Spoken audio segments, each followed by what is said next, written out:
40 ഗ്രാമോളം MDMA-യുമായി bank ജീവനക്കാരൻ കൂർക്കഞ്ചേരിയിൽ എക്സൈസിന്റെ പിടിയിലായി. പടവരാട് സ്വദേശി പ്രവീണാണ് പിടിയിലായത്. ബാങ്ക് ജോലിയുടെ മറവിലാണ് പ്രതി മയക്കുമരുന്ന് വിൽപ്പന നടത്തിയിരുന്നത്. പിടിയിലായ പ്രവീണിൽ നിന്നും MDMA വാങ്ങി ഉപയോഗിച്ചവരിൽ ചിലർ നേരത്തെ എക്സൈസിന്റെ പിടിയിലായിരുന്നു. ഇവരെ കേന്ദ്രീകരിച്ച് എക്സൈസ് അന്വേഷണം നടത്തിവരികയായിരുന്നു. ഇതിനിടയിലാണ് നെല്ലങ്കര സ്വദേശി അഖിലിനെ 2 ഗ്രാം MDMA-യുമായി പിടികൂടുന്നത്. അഖിലിനെ ചോദ്യം ചെയ്തതിൽ നിന്നും കൂർക്കഞ്ചേരി IDFC ബാങ്കിലെ കളക്ഷൻ ഏരിയ മാനേജർ പ്രവീണാണ് ഇവർക്ക് MDMA വിൽപ്പന നടത്തുന്നതെന്ന് എക്സൈസ് സംഘം കണ്ടെത്തി. തുടർന്ന് കൂർക്കഞ്ചേരിയിലെത്തി ബാങ്കിന് സമീപത്ത് വെച്ച് പ്രവീണിനെ പിടികൂടുകയായിരുന്നു. പ്രതിയുടെ സ്കൂട്ടറിനുള്ളിൽ നിരവധി പാക്കറ്റുകളിലാക്കി വിൽപ്പനയ്ക്കായി തയ്യാറാക്കി വെച്ചിരുന്ന നിലയിലാണ് MDMA കണ്ടെടുത്തത്. ബാങ്ക് ജോലിയുടെ മറവിലാണ് പ്രതി മയക്കുമരുന്ന് വിൽപ്പന നടത്തിയിരുന്നത്. ബാങ്കിന് സമീപത്തെത്തുന്ന ആവശ്യക്കാർക്ക് സ്കൂട്ടറിൽ സൂക്ഷിച്ചിട്ടുള്ള MDMA വിതരണം ചെയ്യുകയാണ് പ്രതിയുടെ രീതി. പ്രവീൺ നേരിട്ടാണ് ബാംഗ്ലൂരിൽ നിന്നും MDMA തൃശൂരിലെത്തിച്ച് വിൽപ്പന നടത്തുന്നത്. Thrissur excise range inspector Sudheer KKയുടെ നേതൃത്വത്തിലുള്ള എക്സൈസ് സംഘമാണ് പ്രതികളെ പിടികൂടിയത്. മധ്യമേഖല എക്സൈസ് കമ്മീഷണർ സ്ക്വാഡ് അംഗം A Mujeeb Rahman, AEI grade Anandan, PO Nizam, PO grade Sijomon, PO grade Latheef, PO grade Biju, CEO Bineesh, WCEO Sheeja, driver Shaiju എന്നിവരും പ്രതിയെ പിടികൂടിയ സംഘത്തിൽ ഉണ്ടായിരുന്നു. മധ്യമേഖല കമ്മീഷൻ സ്ക്വാഡിലാണ് വർക്ക് ചെയ്യുന്നത്. ഞങ്ങൾ നിരവധി കേസുകൾ ഇതുപോലെ എടുത്തിട്ടുണ്ട്. ഇപ്പോൾ കഞ്ചാവ് കേസുകളാണ് കൂടുതൽ നമുക്ക് കിട്ടിയിരുന്നത്.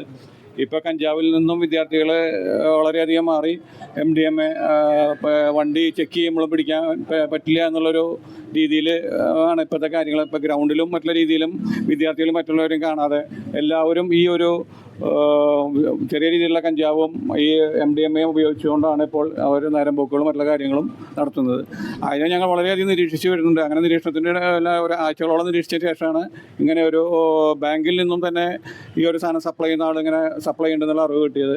അതിനനുസരിച്ച് പല ആൾക്കാരെ ദിവസങ്ങളോളം ഞങ്ങൾ ചോദ്യം ചെയ്തിട്ടാണ് അവസാനം ഞങ്ങൾ ഈ ഒരു പ്രതിയിലേക്ക് എത്തിയത്. പ്രതിയിലേക്ക് എത്തിയ അവസാനം ഞങ്ങൾ ഈ കുറുക്കഞ്ചേരി ഈ ബാങ്കിൻ്റെ സമീപത്ത് വെച്ചാണ് സുധീർ സാറ് അങ്ങനെ എല്ലാവരും കൂടിയിട്ട് ഞങ്ങൾ ഈ കേസ് കണ്ടുപിടിക്കുന്നത്. ഏകദേശം എത്ര നാളായിട്ടുണ്ട് ഇത്തരത്തിൽ വിതരണം നടത്താൻ തുടങ്ങിയിട്ട്? ഒരു 5 വട്ടത്തോളം തന്നെ ഇന്ന് പ്രതി ഇപ്പോൾ സമ്മതിച്ചു കഴിഞ്ഞു സാധനം ബാംഗ്ലൂരിൽ നിന്ന് കൊണ്ടുവന്നു എന്നുള്ളത്. അപ്പോൾ ആദ്യം നമ്മൾ പിടിച്ചിട്ടുള്ള ഒരു പ്രതിയുടെ നിന്നാണ് വാങ്ങുന്നത്. അതിൻ്റെ അന്വേഷണത്തിൽ നമ്മൾ അവരെ അറസ്റ്റ് ചെയ്യും. വീണ്ടും പിന്നീട് മറ്റൊരു പ്രതിയെ പിടിച്ചിട്ടുണ്ട്. ആ പ്രതി ഞങ്ങൾ മണ്ണത്തിൽ നിന്ന് വേറെ പ്രതിയെ പിടിച്ചിട്ടുണ്ട്. അപ്പോൾ ഇനിയിപ്പോൾ ബാക്കിയുള്ള പ്രതികളും അറസ്റ്റുകളും ഇതിൻ്റെ ബാക്കിലുണ്ടായിരിക്കും. കാരണം ഇത് വിദ്യാർത്ഥികളെ മുഴുവൻ നശിപ്പിക്കുക എന്നുള്ള രീതിയിലാണ് ഇപ്പോഴത്തെ മയക്കുമരുന്ന് ശൃംഖല കൊണ്ടു നടക്കുന്നത്. പല രീതിയിലും പിന്നെ മയക്കുമരുന്ന് മിഠായികൾ, കുട്ടിയെ പ്രലോഭിക്കുന്ന രീതിയിൽ കാര്യങ്ങൾ, അങ്ങനത്തെ രീതിയിലുള്ള മൊത്തം കാര്യങ്ങളാണ് ഇപ്പോൾ നടന്നുകൊണ്ടിരിക്കുന്നത്. ഞങ്ങൾ എക്സൈസ് ഡിപ്പാർട്ട്മെൻറ്റ് വിമുക്തി എന്നുള്ള രീതിയിൽ വളരെയധികം ഇതിനെതിരെ നമ്മൾ വർക്ക് ചെയ്യുന്നുണ്ട്.